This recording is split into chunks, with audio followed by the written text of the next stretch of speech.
Welcome. In this video I will show you how to perform a factory reset operation on your Motorola Moto G10 smartphone.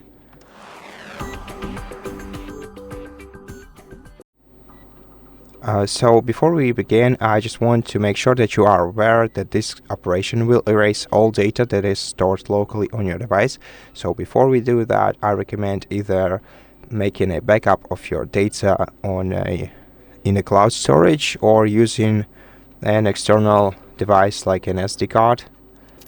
And once you're ready, make sure that your phone is charged by at least a half.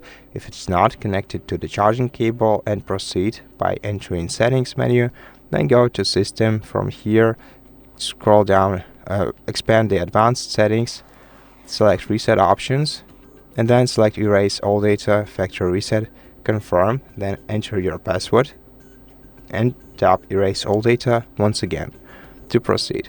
Your phone will restart, then it will take a couple of minutes for it to complete the factory reset operation. And once your phone is restarted, you will see the language selection screen once again, and the factory reset operation will be completed. And so yeah, that's pretty much it for this video. Thank you for watching it. If it helped you, please consider subscribing to our channel, leave us a like and a comment below, and I'll see you in the next one.